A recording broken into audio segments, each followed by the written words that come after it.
Edible oils पे पहले बात कर लेते हैं क्योंकि अच्छी खासी प्राइस मूवमेंट यहाँ पर हमने बनते हुए देखी है। दिशित, स्वागत है आपका कार्यक्रम में।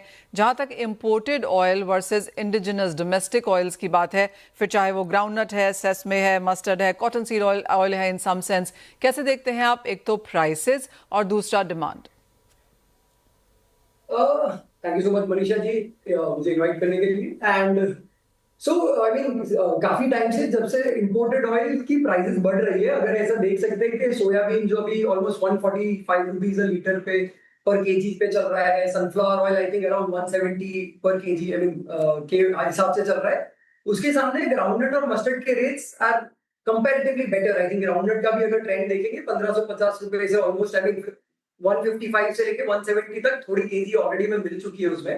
And son I mean mustard is also around let's से 167 168 रुपीस। तो अगर यही प्राइस ट्रेंड रहता है जो हम लास्ट ऑलमोस्ट 1-2 साल से देख रहे हैं, तो लोकल ऑयल्स की डिमांड काफी बेटर हो चुकी है। We are seeing a very good upside on groundnut oil. So overall the category is almost double in last 2-3 years. तो ओवरऑल कैटेगरी काफी बढ़ रही है। और जैसे कि ओवरऑल आई मीन अगर देखें कि इंडिया का we are very much dependent on I mean imported edible oils, which is around 60% of our overall category. But उसी में ग्राउंडनट, मस्टर्ड, सेसमे अगर ये प्राइस रेंज रहता है तो उसमें डिमांड काफी बढ़ रही है दिन पर दिन। तो वैसा ही है जैसे। Point taken. दिशित, जिस तरह से हम एल निनो का इम्पैक्ट देख रहे हैं, बुआई के नंबर्स में हल्की सी गिरावट है, कुछ कंसर्न्स हैं एडिबल ऑयल इंडस्ट्री को? सॉरी किसमें? एडिबल ऑयल इंडस्ट्री में कुछ कंसर्न्स हैं जिस तरह से हमने एल निनो का असर आता हुआ देखा है सोइंग पर?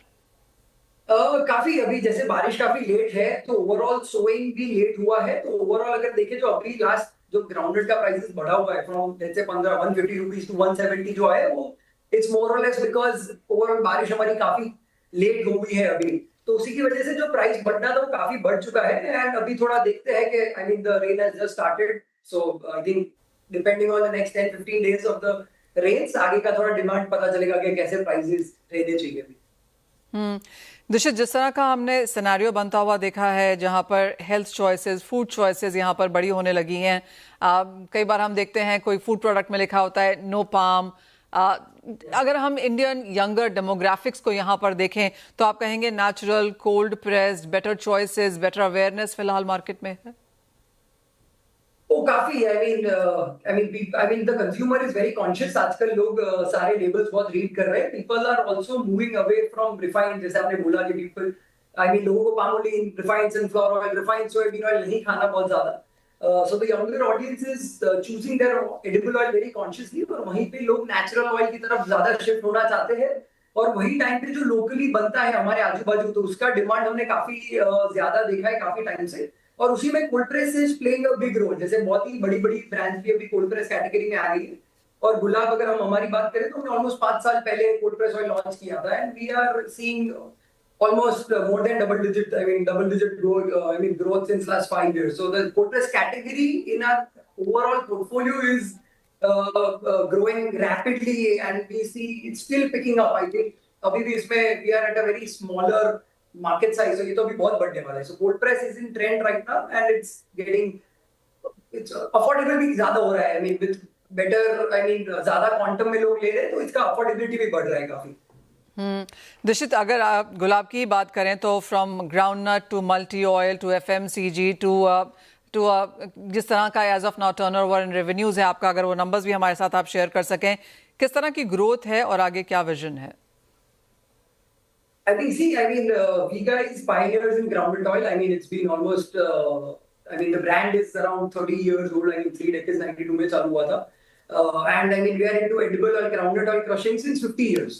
उसके बाद तो हमने refined sun, soya, हमने एक नई refinery भी डाल दी है अभी. But I mean, we are saying as we are discussing, हमने बहुत ही ज़्यादा demand natural oils की देखी है. और वहीं a lot of conscious demand is moving towards organic food category also, जहाँ पे हमने True Story भी launch किया है.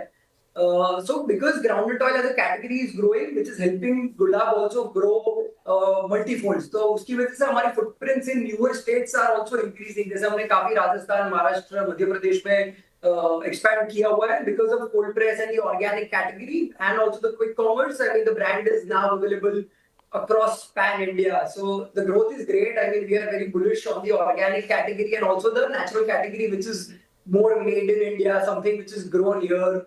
तो नेचुरल कैटेगरी पूरी बहुत ही बढ़ रही है. And as I mean, the company just crossed 3,000 crore in the top line. We see still. I mean, we feel we guys are just getting started. So long way to go. So we काफी काम कर रहा है.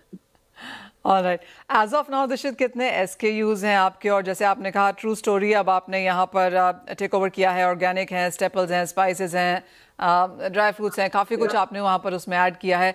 कितने SKUs हैं और यहाँ से अब इसे कंसोलिडेट करेंगे या ग्रो करने की एक्सपेक्टेशन है?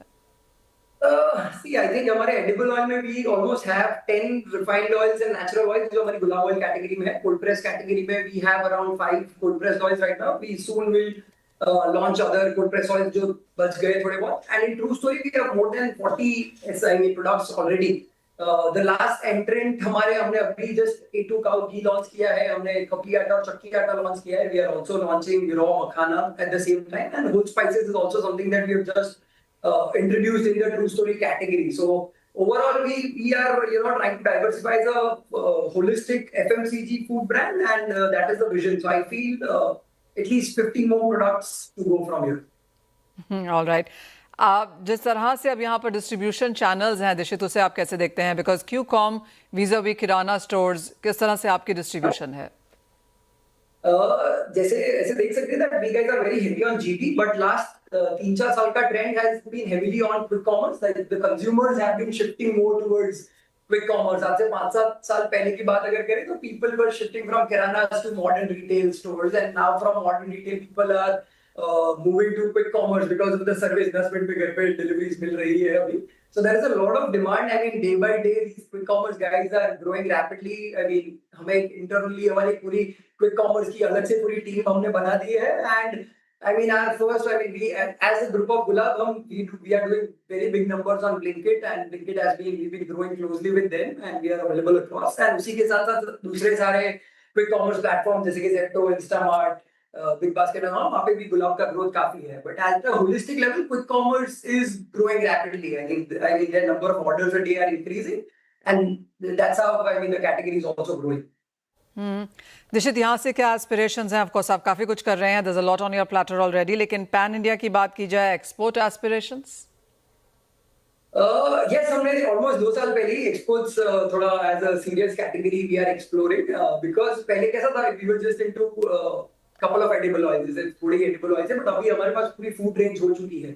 We also do private label packing for Blinkit, तो वो भी हमारे लिए बहुत बड़ा बिजनेस है. So exports में भी जैसे whole spices का export बहुत होता है, raw peanut का export बहुत होता है.